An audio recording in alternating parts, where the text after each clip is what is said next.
Seigneur, que ta grâce, seule ta grâce. Nous voulons instaurer un état de droit. Et dans un état de droit, il y a une justice indépendante. Ce n'est pas à l'individu Félix Tshisekedi de commencer à faire justice.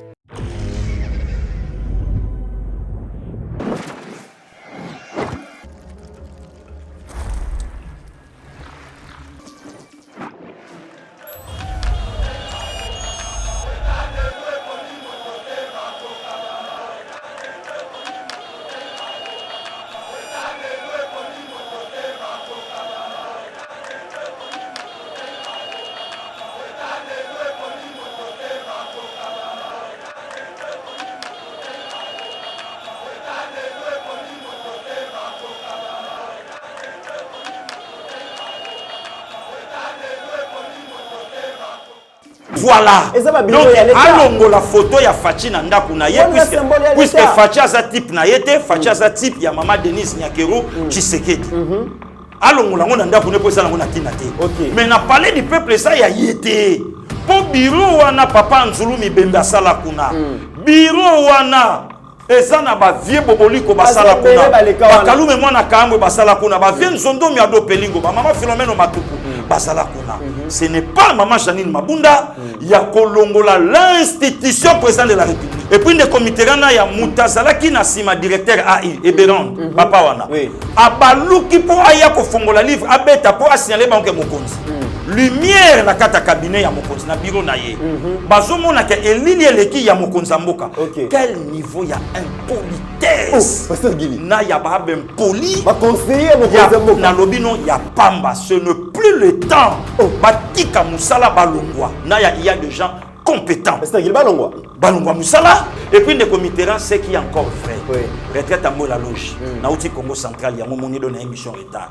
Babamba ba mabanga. Ba ibisa ba ngoso ba chema kolona ki centre ba bola ba mabanga. On a toute vérité. Est-ce que via Alexis a kolobe la débouchage? Bateau Moussa Tiolaka, bateau Moussa Sekaka. Lelo alinga pesa batu leçon. Mais ayebisa biso ki ndumba o ya sali na politique à Congo. Ba débaucher peut-être. Mais oui, il va débaucher. Aleka na MLC, aleka na RCD, aleka na eloko oya na Viekengo. Oya batala. Parti na bangwana. Voilà, na dawana. Parti na ka batala. Aleka wana et lelo yewana et pas Joseph Kabila. Et muta bongo akopesa lelo peuple congolais leçon ya nini. Seigneur, que ta grâce, seule ta grâce. Nous voulons instaurer un état de droit. Et dans un état de droit, il y a une justice indépendante.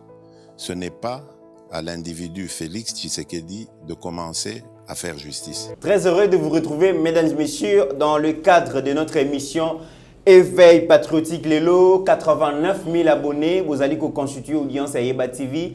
Merci beaucoup. Merci na bande konabiso ya Lubumbashi. Nazo sentir que Katanga bokomi ko joie vraiment Yeba TV à cœur. Merci beaucoup. Et Pasteur Gili Mitterrand Naya to Zali Bosso Nabino na bénédiction ya Steve Kondé, notre réalisateur. To Bossani Pété Eric Moubiala.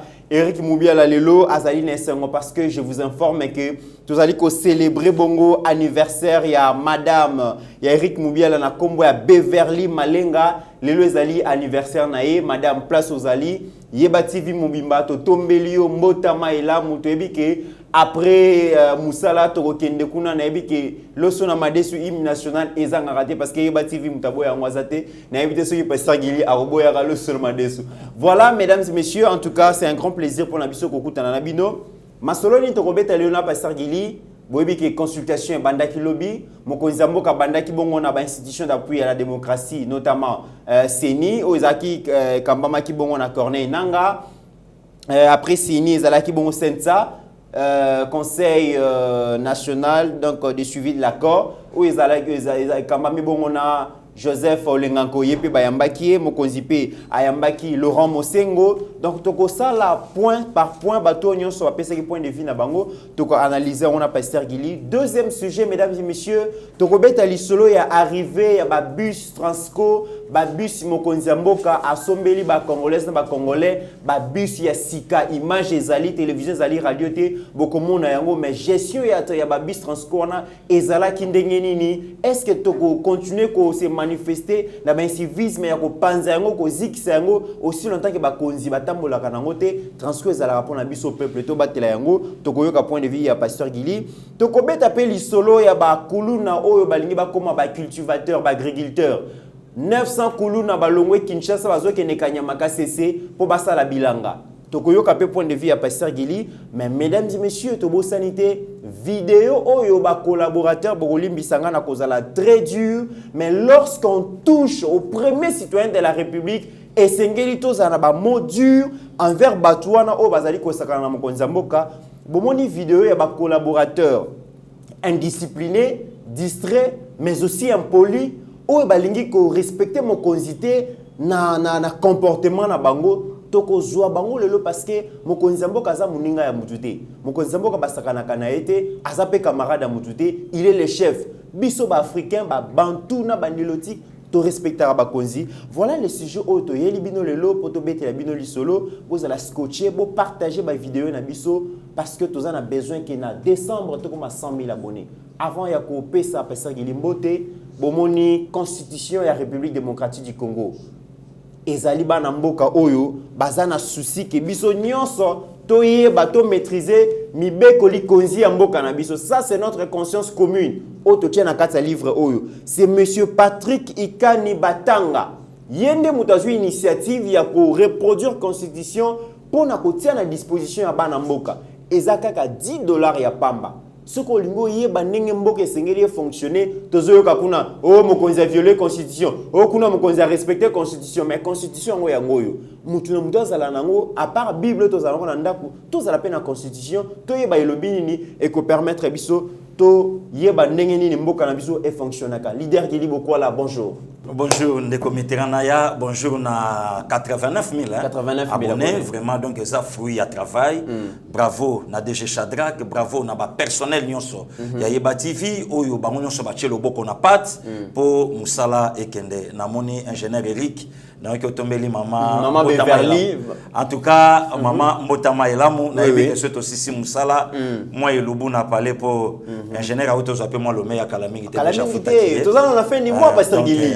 Et par contre c'est Céline na noté donc il y a condamné muté Céline pour il y a condamné Céline na yeba mais il y a ingénieur et en tout cas Mbotama Elamu na maman Beverly Mbotama Elamu na le prince Hakim il y a maman Blandine oh il y a Bota Petit Fachi Banda Katanga heureux anniversaire le prince Hakim depuis Paris à Choudabis Pichou Makanda ya Olga Yende Mbotama Elamu le leza mokolo na yo Nzamba batela Nzamba bomba yo na staff nyonso ya batrésor ema dans staff nyonso ya bapadi na staff nyonso ya bandeko nyonso fandi na bango ba Hollande mission yo donc bayeba ke oyo maya yo donc atindelo Mbotama Elamu matondo pe na yo ndeko na ya. Merci beaucoup pasteur Gili konde tozo dans les trois ici déjà bon to ça le liste point ici pasteur Gili avant to kota na monio quand même les lots changer look nabi ke OK pas bandeko na biso ya West Afrique est-ce que bon on le balangue le vote na bombia on nous pasteur Gili mokonzi mboka alansa kibongo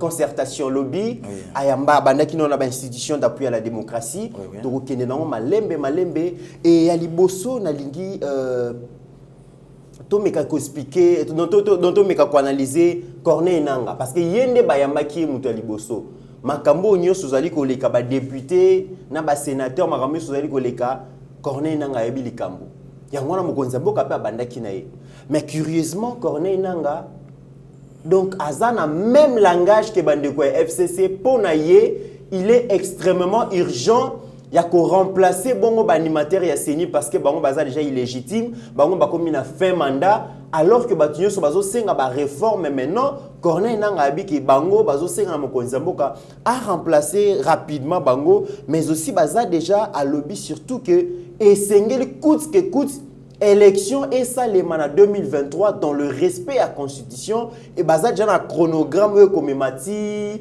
na 2023 pasteur Gili proposition à Corneille Nanga oyambe ngongeni Ndeko Mitterrand ya merci beaucoup lobi na monaki Ndeko Nanga oui d'ailleurs batufo bayeba ke problème oyo le lobby soto sanango nanga zo moins na 80%. Il y a problème au biso comme nango lelo. Problème il y a élection il y a 30 décembre 2018. Raison pour laquelle yo moko to lobango mokonza bandaki na munaye. Pour ba mekaba solo là ba qu'est-ce qu'il faut.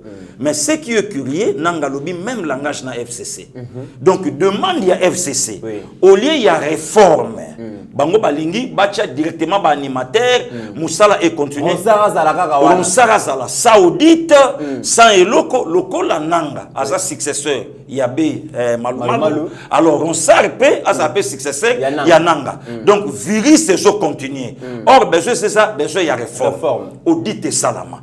Toyeba makambu nini oyo seni et salama kinakati ndeko mitera ndeko moka tuninga abi passé kili okope sanga date oyo ba machine zikaka et ndeko moka benga poser la question lobi ba machine oyo zikaka ezalaka combien oyo pe sala musala le 30 décembre ezalaka combien ba pareil ba mituka oyo yaka ba pick-up ba jeep quand même oyo yaka pour élection et kenda wapi. Donc babiloko nyonso ne fomboka eyeba puisque ezambongo na biso ezambongo a Joseph Kabila te ezambongo na biso mais ce qui est crié nanga lobi non au lieu tokende na boye tokende directement na changement ya animateur au lieu tokende na réforme oyo moyen esala biso mobulu te na problème de comité na ya otolo balanga likambo lobi coûte que coûte. Élection faut ça en 2023. Mais nanga aboyi ba panza parlement. Landa ba propos na bien. Aboyi ba panza parlement réseau zanini. Il y a comme j'en a fait mandat. Il y a comme j'en a fait mandat. Banani ba koya po ba sa musala na 1. De 2, zo ba parole à nanga, zo ba parole à FCC, li loba moko. Apparemment c'est émissaire à Joseph Kabila. Mais il y a pas longtemps. Il y a pas longtemps. Auto yamba makuna. Il y a pas longtemps, même pas 2 semaines. Parce que na kamunyo so lobby exact vraiment pour na lobby na yo FCC na monoko ya nanga lobby. Asali alizo na recensement té, na identification en population té. Italiété. Il y a kaka changement d'animateur. Ayebi que continuité na bango isali. Mais réforme na lobby ngoté. Identification lobby ngoté. Audit on italiété, il y a besoin de ça réforme. Et bizarrement aussi, à lobby coûte que coûte. Il faut l'élection et salama na 2023. Le comité na ya nazolinga na yeba iloko moko batu bazo bongisa. Nayebi ke ngana yo to solaki pe lokango bolelo pe ko sangate tango bato FCC bazolinga batingama na 2023 besoin na bango ezake lokola basimba ki cour na maboko basimbi seni na maboko yango moni tango bato babandaki nanu ne bandeli bayoka fachi or fachi fala kota na réseau ya Kabila ya mafia akota na kati na bango ayeba comment bango ba fonctionnaka. Vous comprenez? Parce que tant que côté na kati na bango, aye ko découvrir ndenge bango ba fonctionnaka, besoin na bango ya Kabileza ba garder majorité na bango na 2023. Donc Congo a vivre té. Pour ceux qui sont en 2023, yo tuna siko bango. Accord o bango ba lobi fachi a respecter accord ya Nairobi té. Mais accord à Nairobi le bail que non Vital Kamerhe aux premier ministre et puis en 2023 aux président de la République. Parce que yo tuna na bango na fachi. O bango na fachi basasiko yo na kata coalition et kufina et Koufa. Mais ce que coûte que coûte, c'est par rapport à quoi? Or, Fachi ou bien IDPS ou bien peuple congolais, on a besoin d'élection en 2023. Élection en 2023 et qu'il y a un sala, des comités. Et ça, dans Makambo, il faut ça la manakati avant 2023. Entre autres recensement, entre autres identification, entre autres Makambo et belé changement même réforme et Seniwana. Il faut ça la pour permettre en 2023 tous encore un problème au bisoto tous en 2018. Mais c'est qui est crié nanga bon. En fait il faut be loko moko. Moko nzamboka consultation oui, mais azo solo là. Azo solo là. Olandi kaka bango moko bato seni. Bala ki surpris moko nzamboka pas sengi bango conseil. Ya pas pour lenga lobiango. Bala ki surpris donc moko nzamboka pas sengi bango conseil. Voilà. Donc azape na besoin bolo banaye oyo bino bolingi ya sala. Balaki ya kosutuka. Donc c'est ça kolinga Congo de commetterant. Or lelo akokipe ko sala pe dictature. Aya na sala ngobo. Na sala ngobo. Tout le monde na dialogue à Kojo. Il y a un soutien peuple. Oui, na dialogue à Kojo tout le monde ngo. alors Kabila yoka batute mais tant mon papa tient la kete oh dialogue à Kodjo n'ga ko simba so papa tient na alaki mais le quoi papa tient na salaki te allez dialogue à Kodjo et beti mutu na mi et songi sikoyo na dialogue à Senko oh facha lingi sko politique on a te donc facha lingi peuple à la l'aise ya mona sengi bango conseil mais na zoloba de comiteran ndenge consultation bandaki lobi Victoire Ezali Pasteur Gili mutuami bale o mokonzi ya mboka ya mbaki ezalaki bongo Joseph Olengankoyi alobi azosenga que il aurait fallu que mokonzi ya mboka bakutana na Joseph Kabila loin ya extrémiste basolola ba omi bale mais la question que je me pose tango ba colite ya Joseph Kabila babanaki ko manquer respect na président Olengankoyi azalaki wapi tango bato ya FC banaki ko bloquer bongo baction mokonzi ya mboka Olengankoyi azalaki wapi ndeko mitera bakutani na combien de fois réponse yango wana bakutani combien de fois Kabila soye pas facile quoi même mais na sima ya contre na bango allez bon bakri fezo bima et à la fin de compte Kabila lobi OK mais Kabila tanga yake pa mokonzi mboka sui kimia onyo sezolo ba metaliete mais tangu bako kabwana allez ba grifo yoki kuna mais yo tuna pa Olengankoyi aza mwana ya Etienne Tshisekedi wa Mulumba sko yo tuna ye tangu FCC bazo finga chef de l'état tangu mama Janine Mabunda azo défier mokonzi mboka tangu Shader azo défier mokonzi mboka ya lobini azalaki wapi et puis azalaki wapi un des comités pose-lui aussi la question. Ça conseil avant. Donc, le lorsqu'on mokonzi mboka a vu maintenant ba ferti na yetu a sa décision selon article moka na kata constitution atambu samboka ya lobi non kutana na naye bako kutana encore pour ba solanini tandis que prérogatif nyonso et c'est pas chef de l'état. Alors tant à Monique après avoir kutana na Kabila plus ou moins 6 fois et foutu le côté a betesco discours à 6 minutes et lobisi Kabila o Kabila tsala ko lobate et lobisi Kabila Olengankoyi ya banisco ko somisa mokonzi mboka ne loko oyo peuple congolais balingi ete de comité na oyebise loko moko bande ko belé au monaka entre guillemets lit basalaka lit sous la sueur de Joseph Kabila. Oh, nazo sauvegarde. Kabila za fond de commerce politique. Nazo yebisa yo. Zwa ba propos Olengankoyi. Zwa ba propos ya ba Patrick Mbeko. Zwa ba propos bandeko nyonso na poto. Oyo bandako ba mariage na tolingi yango te. Libala na fe kabwana. Lelo zwa ba propos na bango Kabila danger. Donc Kabila a produit na bango. Kabila danger. En tout cas Félix Akeba awa bandibo ya koti jana silkwa liwa. Okomona kala mingi ta kokufa. Mais bandeko oyo ba biloko wana ba résistant. Ba opposant entre guillemets. Le lorsque ton mokonzi mboka lobi asala oyo yazalaki nango. Et puis, ouais, ça a demandé à peuple. Donc, c'est comme si Kabila, c'est lui le tout-puissant. C'est comme si Kabila était. Il y a un moment où il y a des réseaux sociaux. Oh non, Idriss Déby a Tchad à lobby. Et puis, ça soit lobby, non. En tout cas, il y a Makassi. Na lobby, il y a politique. Il y a FCC, il y a côté en ligne. Il y a des comités. Na lobby, il y a politique. Il y a des fongolo et loko moko oye bimikaka na réseaux sociaux. Au moni et loko moko boye oyo jeune Afrique auto bete ya Kabila na kingakati. Oui, que ça frère. Oui. Malgré bawangani yango. Mais Shader a lobby na lobby to ko porter jeune Afrique on a plainte. Sikoyo ba yeko bete loko moko ya le monde. Hollandi yango. Balobi qui non. Donc président Félix a président transition. Il y a transition. Donc avant l'élection goya Azali sous na confiance ya ba américain té. Azali réformateur té. Voilà. Donc esa réponse ya pièce contre pièce. Donc balingi ba boma news ya chaîne Afrique et ba présenter maintenant le monde.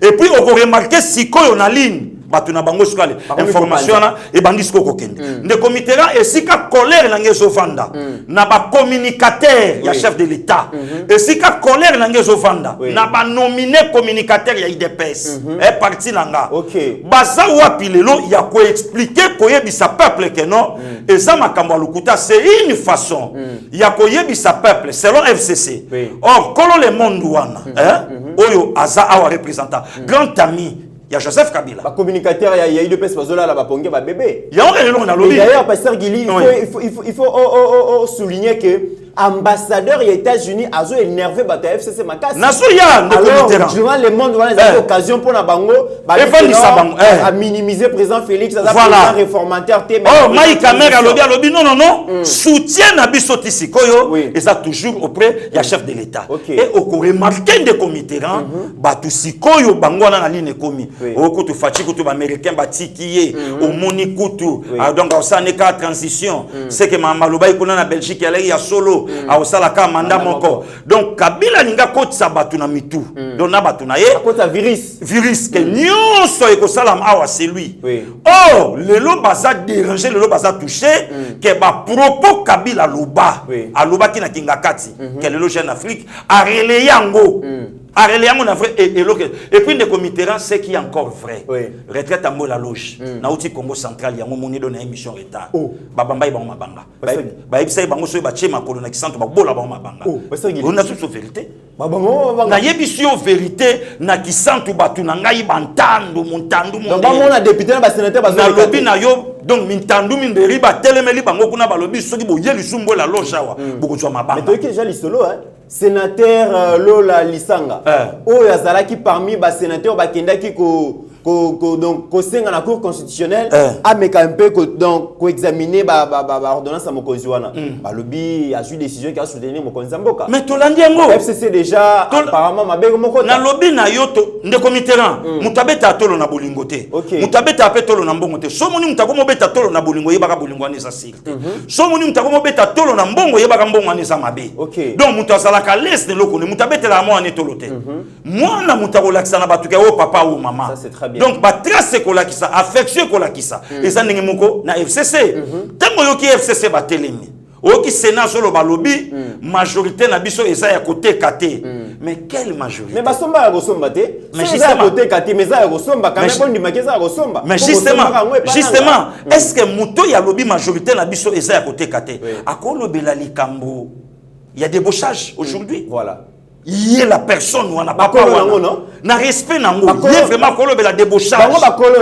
voilà débauchage est-ce que yé Alexis Tambwe Mwamba akolo bela lelo débauchage yé ba débaucher bango mais ça soni de comité là toyebi o eleka et pas vieux Bruno Chibala abima prison na butu kope salama kuna partir à Makala de la prison à la primature alors c'était quoi et ça les débauchage donc pour comprendre le FCC va perdre pédale or aujourd'hui il faut un communicateur à Mokonzamboka.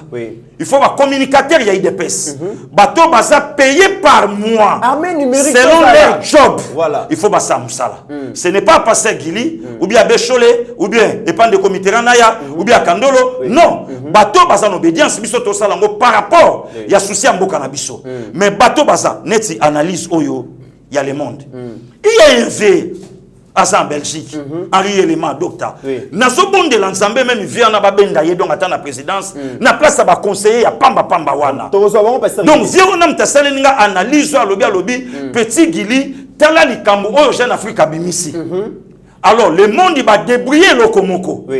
Babet tango pour étouffer au jeune Afrique. Voilà. Or en réalité, États-Unis d'Amérique ont continué toujours soutien contre les chefs de l'État et puis pour preuve, alors bi démarche au Fachazo Kenango, États-Unis azana est d'accord. Voilà parce que Gito songi la muke lenganko itang akenda ki na consultation ngako na kanisa ki akoya lobi no mokonzamboka d'ailleurs na epé ko annoncer des missions na biso déjà élection salamaki déjà sensa ezoli ambongo ebele ambongo ezali tozolu kambo pour la gratuité pour mbebele biso sensa to salelo ako démissionner pété ako epé ko démissionner té pasteur Gili nde comité kana ya musunya Joseph Kabila balia na moi ya mwani kangama bango na butu faut démissionner na solo banayo musuni ya Joseph Kabila balia na moi ya mwani kangama bango na butu sensa foi kufa yo tuna ye sensa ngo salagani et ça la le côté pasteur Gili bon siko bambongo we so bimana na sensa et que depuis ça musani 3 millions et bungi 3 millions parce que yo tuna ba via na ba larwe bimakawana azo futama en guise de quoi et puis après zolo bakeno mokonzamboka bakutana sénateur Joseph Kabila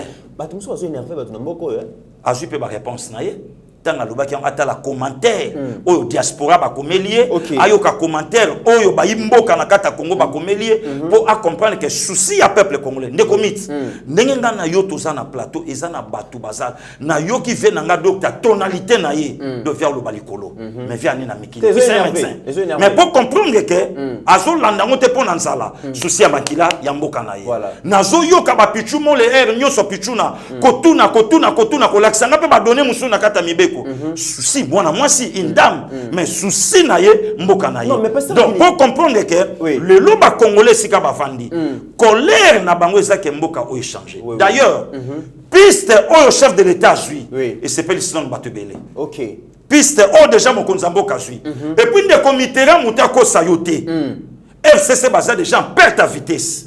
Lola kisanga ali yangate. Oyebi makele la cha. Mais tant va signer adhésion na ye alobi ngai na kata consultation na soutenir la nation. Obenga ngo débauchage. Pasteur Guilé, pourquoi bande kwa diaspora ba ko soutenir te mamboke kende liboso? Oyebi paso ba mona kana ko tinda ka ba mbongo na ba agence ba Western Union ba Manigram décembre ngo tozo kende.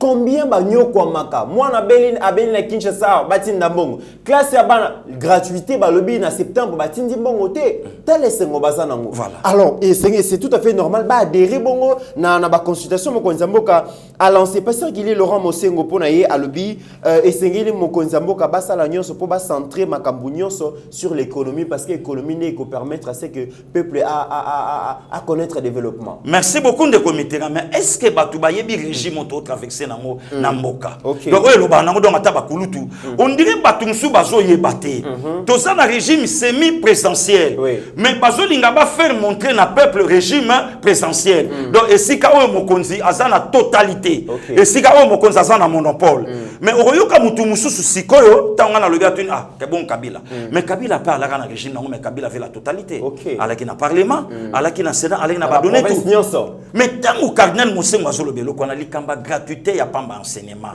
église catholique azobundi sambo rien que gratuité de comité na ya mais yo tangelanga vie ba prêtre ba vivre nango le bana ba tanga soutien ba komo bengana bana ba enseignant ba zotangisa lisusu te bana ba komi kozonga ndaku donc gratuité en allant plus loin la bouche autorisée église catholique à lobby dans les jours qui viennent ba enseignant nyonso ya école catholique faut ba zakaba catholique discrimination mais ngako tunanga ka senga pe bana nyonso ba kotanga école catholique pe ba zakaba catholique ouais ça discrimination voilà les comités mais pourquoi pas le cardinal Mosengo aibisi mokonzamboka bien en tout cas d'accord biso tozo soutenir yo pour ça mais problème économie ya mboka oyo nekonaya nana yebite que économie à République démocratique du Congo ezama na ya banque ezana FCC finance ezana FCC babilo kebele na lobby na yo égal soki égal azote quand même na kirdan égal monopole ya égal azote ka tout ne commis ba port nyonso illégaux et salami awa au profit ya nani ya famille Kabila ce qu'on demandait à cardinal Mosengo tanga kendaki na inauguration ya hôpital à Mamolive na Bibwa akendaki yango tant que nani tandis que batuana oyo collègue na ye pasteur Ekofo akimela batuana oyo ye cardinal Mosengo alobaki prison ya ciel ouvert batuana ba ye ba pourvu peuple et bango Mpifo et Mati. Il y a un qui va médiocre, le médiocre dégage. Mais ce qu'au temps où il y a solo dans mon konzamboka, ça là par tous les moyens pour l'économie à peuple. Mais l'une des raisons, il y a économie et éléments. Il y a une consultation, qu'on dépeuple FCC, et puis qu'on botte la Mpifo. Pour supprimer l'exonération. L'exonération et permettre au peuple à vivre vraiment l'amour. Mais moment mon konzazana a pouvoir à 5 majorité. Aujourd'hui, après ça, Sénat, je répondre au chef de l'État. Aujourd'hui, après ça, l'Assemblée, Zoloba, Yazolo. Yoka yazoloba que bisoto bloqué même pas respect mais ceux qui chaud la lobby alors ceux qui moko va président parlement debout va répondre ndo monimba mokale bo plainte ke ce qui est grand pasteur Guili madame Janine Mabunda présidente de l'Assemblée nationale to moni réunion moko buwana balongoli effigie ya mokonzi mboka alandi président Sénat remplacer la carte alandi président Sénat c'est grave même il a bureau ya président Sénat photo mokonzi mboka ça la carte mais ça banda kuna bango te pasteur Guili voilà. Donc, allons la photo ya Fachi na ndaku na ye puisque Fachi a sa type na yete, Fachi a sa type ya maman Denise Nyakero Tshisekedi. Allons la ngona ndaku ne posa la ngona tinate. Mais na parler du peuple ça ya yete. po bureau wana papa Nzulu Mibembe asala kuna bureau wana ezana ba vie boboliko basala kuna bakalume mwana kamwe basala kuna ba vie nzondo mi ado pelingo ba mama Philomène Matuku basala kuna. Ce n'est pas maman Janine Mabunda ya kolongola l'institution président de la République.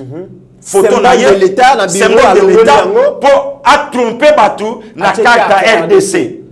Voilà encore la sorcellerie de Comiteran. Pasteur Guili, en tout cas, on a évité ceux qui bandent le FCC, ils ont tout molli. Bon, maintenant, si quoi, tant que papa Joseph Olenankoy, à ce moment-là, Babiloko. Pourquoi pas na monokonaye, à quoi y a sabato FCC qui est trop, c'est trop. Ne Comiteran dans la sakana na Kabila na Mbokoyo. Ok. Hein? Yotuna bandeko Frank Ngiki na mwasi na ye na mumbele bakufela nini. Yotuna batu Shebe ya kufela nini. Yotuna batu Fidèle Basana kufela nini. Mais aujourd'hui, ezana mutao le capé a défier le président de la République. OK. Le mutao le capé a fingi pe fachi. Hein? Vous pensez vraiment même attendre na bagarre, attendre na koswana. Ye maman Janine Mabunda a olobana fachini. Ça c'est grave, mesdames et messieurs. En tout cas, Essengeli, un civisme au sommet de l'État et si là, bazo gérer institution, Essengeli baza responsable, baza citoyen, baroui qu'on s'est comporté comme Kuluna en cravate et ça malamouté. Pasteur Gili, ton autre pour évoquer l'isolo ya Kuluna, tolanda vidéo comme ça to ya kozonga. Papa, yo bino keba ndo futa $300. Ndo futa $300 ndo lia. Ozu musala fele. Tiko lela.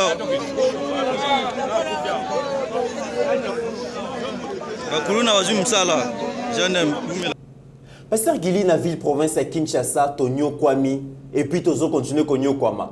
Okoki ko simba téléphone na maboko te, okoki ko mema sac te sans que o se RT na bakuluna eza batu oyo batambola na ba machette na ba arme blanche, bazali ko nyokola batu ko be ko kata batu ba machette, ko boto la ba téléphone ba mbongo. Le lobo général Sylvano Kasongo na Argentine Ngobila le premier citoyen de la ville ba décider ba lobé Essengeli trop c'est trop ba traquer bango bazwa bomba kende ko ça la service national et déjà 900 kuluna bakangi bango nenge to comment la vidéo wana bazo kine na kanya makasi se na katanga basa la service national de Comiteran ya merci beaucoup na lobaka likambo kuluna Congolais mon côté akuyi ko wanga nango ke régime à 18 ans mutaya et botsa bakuluna et pas musée biso ibaka kuluna te donc toye ko yeba kuluna na régime il y a 18 ans ya Mobutu toye ba comprenez de Comiteran ya donc lelo batu musu tong bazolo baba yo ka république mawa ndeko na ya na bosana ki point moko esongelinga tango batu lokola ba via Alexis Atelemi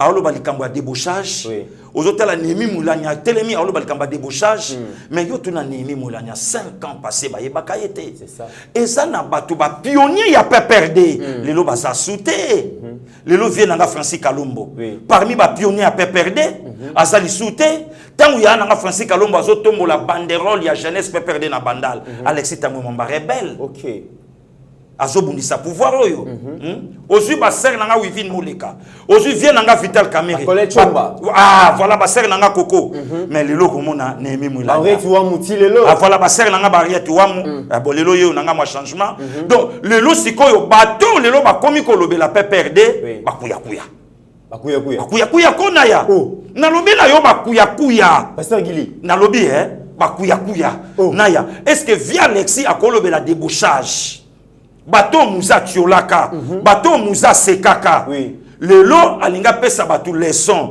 mais ayebisa biso ki ndumba o ya sali na politique à Congo ba débaucher peut mais oui il va débaucher aleka na MLC aleka na RCD aleka na eloko oya ye na viekengo oya batala parti na bangwana voilà na dawana parti na ka batala aleka wana et lelo ye wana et pas Joseph Kabila et mutabongo akopesa lelo peuple congolais leçon ya nini o lelo akofanda makeno apesa peuple kulu les a vraiment matière na bango na lobi wana eza vie na bango wana eza monde na bango wana eza esika oyo bango basalela complot pona kosala Kabila o Kabila komile mais différence présente entre banana bazo yiba batu bazo kata ba machette bayiba na bango batu bazo yiba biso pe ba millions mais c'est leur vie bana baza ba miyibi ba pe baza ba Mais c'est leur vie. Yo tu na vi Alexis. Yango moni lelo na opesa ta raison na kulu tunanga Koffi Olomide a auto kundamer nzamba batela ye na le audience na kuta na vie.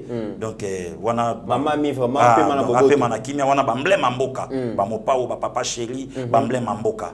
Donc tant via le baki alobi comment dans un pays le quoi yabiso président Sénat nous a plus de 100 000 balles il semblerait plus de 100 000 mais fonctionnaire y a l'état a moins de $50 père de 8 enfants a foutu la rapalé au tali mon côté boula phase au tali lichoyo ki mawa mais papa wana fonctionnaire à l'état mais le logo yoka cardinal azolo balobi mo konzamboka sala par tous les moyens pour l'économie en mboka et puis hein donc et battre la peuple mais ce que yotuna tant ya zolo babongo tant mo konzazu démarche ko banda makambo abandi pour à libérer Congo na maboko ya ba mafié et église catholique à lobby biso tozo tala non tozo zimeli to aya mabiso sima aya mabiso sima to préférer ba mabiso na suka tango yokaki makambo 15 millions ya Vital Kamerhe bimaki banane babimisaki en FCC po baebe ke ça na kata circuit fermé na bango baliaka 15 millions chaque mois bonus oya ba société pétrolière oya zongaka 15 millions de dollars américains par mois alors multiplier 15 millions de dollars américains fois 12 et n'y attend fois 18 ans c'est la folie c'est la folie. Vous comprenez? Mais bango baloba, le lo Vital Kamerhe justice kangaye, facha respecta ka accordé à trahir de konaye. Ne comiteran mboka oy komo sil sana biso, toyebaka basango bato lokumu bato bosolo, mais le lo basango pe bakoma bosolo là. OK. Pasteur Gili ma bakulu na bandeko ya Lubumbashi, bandeko Katanga babengi makasi balobi mikolo insécurité za na Katanga kuna en tout cas esengeli to lukelango kombo. Mais batika te bazui lisusu ba teneur de machettes. Bakuluna na Kinshasa basoki bango lisusu kuna est-ce que ezako créer sous insécurité makasi te na Katanga bandoka Katanga bazolela de comiteran nzamba sunga biso mokonzamboka lobaka tina te babwaka bango na makala balakisa bango misala c'est tout un esprit bakene ko sa bilanga de comité c'est tout un esprit au pouvoir à 18 ans yakinango esprit mobimba au pouvoir à 18 ans et yakinango donc tango yenango ezui ba chaîne tango zuba jeune na ya toza minoritaire oyo tosimi machette te pe perda zo sala marcha honorable de yo yindulu bien ki mona kangi senti si manenyo sona banani voilà joyeux boumaye banani tout le monde même l'Assemblée nationale série Evariste Bocha Bazalaki président administratif baké ko senga ba riere na bango afuta mais balanda bango na ba jeune pe perdre ba machette ba fonctionnaire de l'Assemblée nationale ba bêtement sérieusement. Allez-y comprendre. Ba jeune ya parti wana. Tala niveau mboke komeli. Mais lelo mutazolinga amona changement na inane na fachi. Oui. Mutaolinga amona changement dans 2 ans na fachi. Amona changement na 5 ans na fachi tandis que Kabila a collé na pouvoir. Donc Kabila botimo na 2001 na 2019 a commis déjà adulte a koipe ko bala. C'est que mutu mwana na ye abotami akoli akuti tata na ye na bukonzi na 18 ans abali a commis majeur. Na yoka yemo kuta za millionnaire mwana ngo déjà. Masa millionnaire bakare minye yali. Naso yebisa yo. C'est yango biso to ya kotika batu na mboko to ndenge. Ndeko na ya to ya ki kotika batu te. Biso ba mandefu ezo kuba belo kote mais mwana mukebo. Bakare minye ezali, ba compte ezali, ba biloko a danger ezali.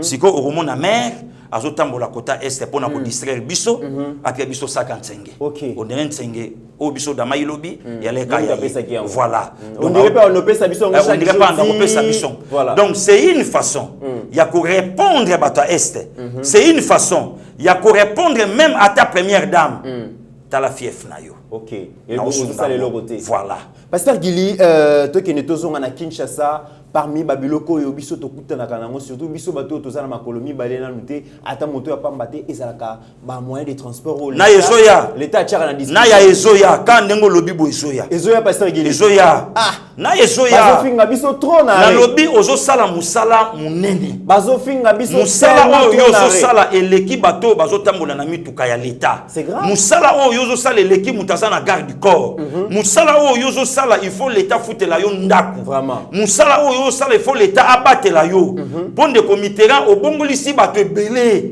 na mboka oyo explication na yo modèle na yo ya ko présenter émission les lobos belé mais le loso ba sali sondage ya ba journaliste ndeko na en tout cas soka bimi 3e bon les couleurs ne se disputent merci Pasteur Gili biso to kosunga mboka to travailler pour na mboka intérêt à Mbokande ezali ko intéressé biso pasteur Gili na ville province à Kinshasa ezali likambo ya mituka transport en commun mituka ezalaka lisusu te Transco oyo quelques bis eyaki ba gérer yango na ndenge ya kanai ba bis ezalaka lisusu te ba bis nyonso ekufa tokomi konyo comme na ba 207 et puis lelo ba ketch ba komi ko enlever ba ton désordre mokonzi mboka yoki kolela ya ba kinoise na ba kinois lelo boye tant nazoloba ozomona ba image ya Transco wana ba image ya si de ba Transco ya ba bis ya sika et pour na ko honorer ba kinoise na ba kinois mais pasteur Gili mokonzi mboka otambola na Transco wana te ba ministre na ba député baza na ba jeep na bonga gaya kaka biso moko na ba marche to tumbi yango après to komi ko luka ba moyen ya déplacement ba konzi batambola kana ngote est-ce que ba Transco ndenge ya sikebele boy est-ce que tu repenses à l'issue et puis tu vas gérer est-ce que tu vas gérer en bon citoyen ogoyoka likamba ba Transco wana ogoyoka makelele Eva Joseph Kabila oh pasteur ogoyoka quantité tikalaki pasteur Gili naso ipsa vérité naso ipsa vérité Joseph Kabila yo sa sunini ogoyoka kaka Eva ya Joseph Kabila quantité ba bisi tikalaki nde yango ane donc bango eloko nyonso ya malamu la Eva Joseph Kabila ceux qui simité fachi donc ce simbi za bango ceux qui simbi bango ce simbi te fachi ceux qui simbi te fachi mais voilà coalition mais toi na coalition mais nous attendons beaucoup sur le président de la République pour na problème est wana fachi wana ce que ministre de défense azate wana muta décentralisation azate pour na problème est mukonza mboka mais pour na gratuité non c'est l'œuvre de Joseph Kabila c'est dans l'article 43 de la Constitution et ça Eva Joseph Kabila pour na ba maison préfabriquée Eva Joseph Kabila les ala qui continuité d'ailleurs kutu commande c'est salamaka ya autant voilà mais pour l'insécurité na nous attendons beaucoup du président. Voilà, nous entendons beaucoup du président de la République. Ndeko Mitterrand, les preuves sont là. Merci. Mais Babylon, comme soit avec côté dans le terrain, il faut ministre des Transports. Parce que la paix recyclage. N'a pas chauffeur. Recyclage. N'a pas receveur. Recyclage, même n'a pas client. Ba chauffeur 207. Comment va chauffeur à Transco? Et mission Mobimba fait comme Akolekana RTNC. Ndeko Mitterrand, même Matabiso Yeba TV. Et mission Mobimba fait les cas. Bala qui s'abattu. Ndengeni ni mutakofanda. Ndeko na ya mutazui singom. A macha silisa zui. Akole na kit. Akole na kit. Akole na pembeni. Alors ndeko akoya na sima. Akosa ma mouvement nye kamaboye. Asimbi basoka. Amélie Jetikali Ndambo. Asopi na kati ya bisi. Asopi na kati ya bisi. Azo abwaki. Donc Babiloko nyonso wana ministre de transport. Il faut équipe Mobimba. Et la qui samutu neni mutu akoko sala. Mais ce qui est bizarre. Babiloko wana tango koya. Ministre de transport andi lukaba makangu. Batika pego yiba pasteur Gili. Ba Transco ye comme crop na mo batika pego yiba pete. Batika na ko yiba. Abandi ko lukaba makangu na ye. Ndeni otindela nga ba petit na yo wana ba ya bango kaka. Net Transco eleki. Ndeko na ya kobosa na te. Les katange na bakatange na kai pona na Transco na lobi alaki service commandé do batindaki na so ipso vérité donc wana zaka pona kamoko kaka pona kamoko wana tribalisme ezalaki te wana tribalisme te mais ce que komi papa oyoki kuna donc bravo na mokonza mboka na musala wezo salama ba biso na tango ko ya peuple batela plus de 400 bus eza ya biso bana mboka facha ko mataka mukolo moko te pour matape Transco te mais biso nde donc to batela ngo to za na respect ya biloko o ya biso ya mboka ata marche zali to ba mama banga te impossible to tika yango voilà en tout cas ba biso ye bana mboka to batela yango ezali ya biso mais aussi to ko senga penzela ba biso ye 400 biso ko kende na nzela nini banzela malonge ezate banzela to bamba toboka esengeli to bongisa pe banano banzela to créer ba route sika et koza malamu pasteur Gili to suki sa émission na biso na dossier ya ba collaborateur impoli indiscipliné distrait irrespectueux Gili nga zande ko na yo to sala ke émission chaque jour lobiso ko komi mokonzi mutali boso ya ko respecter esengeli ngande na banda ko respecter yo. Parce que mokonzi azalaka na camarade, mokonzi azalaka na ndeko te, mokonzi azalaka na moninga te. Mais vidéo otomoni na kotanga ba kombo na ba parce que epesi ba congolais kanda. Na kati ya vidéo wana tomoni conseiller spécial Jean-Claude Kabongo. Bozomo na vidéo wana déjà oyo ndeko azola kisabiso, ye mutalata ki veste croisée bleue. Conseiller spécial Jean-Claude Kabongo. Tomoni pe ambassadeur itinérant. Na kati ya vidéo bozomo na wana Nicolas Kazadi, alati veste ya grise foncée, azawana bozali komona ye. Et puis maître Tete Kabwe, azali dirkab ya conseiller national, dirkab ya conseil national ya sécurité. mokonzi ya mboka azokota bamoni bomona même na photo babeti kara ataza master na bino boliaka na ye bomelaka na ye mais il est le président de la République na wana zaki bureau ezaki ndaka fachita eza bureau yo président Félix azali ko travailler so ezaki na ndaka on peut comprendre ayambi ba master mais wana za cadre musala pasteur Gili ndeko Mitterrand na yebisu yo eza na liste bato faut ba sanctionner andora ba conseiller oui tant mokonzi azokota eza na protocole o ya créaka déjà voilà. Monsieur le Président. Monsieur le Président. Bâton sur Batelemi. Mais si porte Fongwami, lumière à Libanda et Koti, dans la position, il y a un conseiller, le Kolo Akiti. On dirait que na Bango. Voilà, chez Bango. Bazo Beta Masolo, il y a Tengami, il y a Zoloba. Et Mouto, il y a Fandi na Kita Liboso, place Mokonzazo Bandela. Amoni, Atali. Afandi.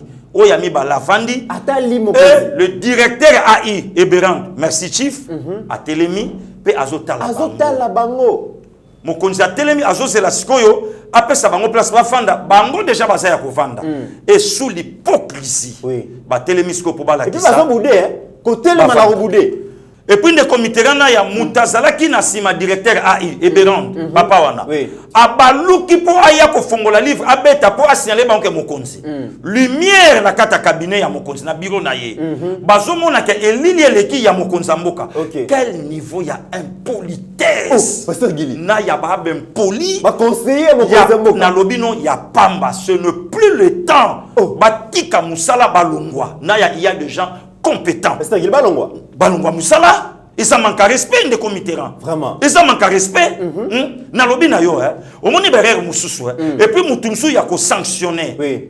Numéro 1 à presse présidentielle après Mwaka Bank. Ndekona ya. Image on bimi ndengeni. Et bimi comment? Nyonso coalition. OK. Il y a des choses au babenga ngo biloko mokonzi bate kakate. OK. La communication na presse. Mais coalition il y a INC à s'encaparer. Le caméraman oya zota la bandeko. Na professionnalisme nyonso. Tanga Monique ba salelo comme ça malamuté. Il fallait alongo la caméra. Voilà. A fixer moi-même à ta et pas mon konzamboka. Voilà. Mais à fixer yango. C'est une façon. Ya kolaksa batuke na salaka awa menasa ya awate. OK. Mais pasteur Gili eloko yo banda kolobango lelote yeba TV mabe na bisopo makamunyo se bimatolo bango pasteur Gili aloba avant lobi mokonzi mboka kombo la tour courwana ezali na bato bazana ba virus olobango chaque mais kala mingi te de comité chaque fois ngano senga le chef de l'état soki makamu ya coalition oyo esili et kasisi mamba consultation ata la paix cabinet na c'est à laver nazoyebisa mon vieux before biselele batouana tout balongwe pour traduire ba na justice outrage mais qui déjà qui bazo auditionner bango oui et ça manque à respect ne comité nana ko senga même ata mokonza mboka même ata lobi na butu batinde la docteur Henri Elema Billet asa pa mba ko sala vous comprendre ba chaque main Chabani ba ko sala place wana et ça na bateau ya malunga ba ko fanda pena ndekonaya. Oui, bien que tu as président pendant 18 ans au peuple, tu n'as jamais colingé la majorité. Kabila. Oui. Alors que faible la population, mais sentir na puissant. Makasi. Mais les autres, tu as président de la République fort de lui-même, mais sentir na faible.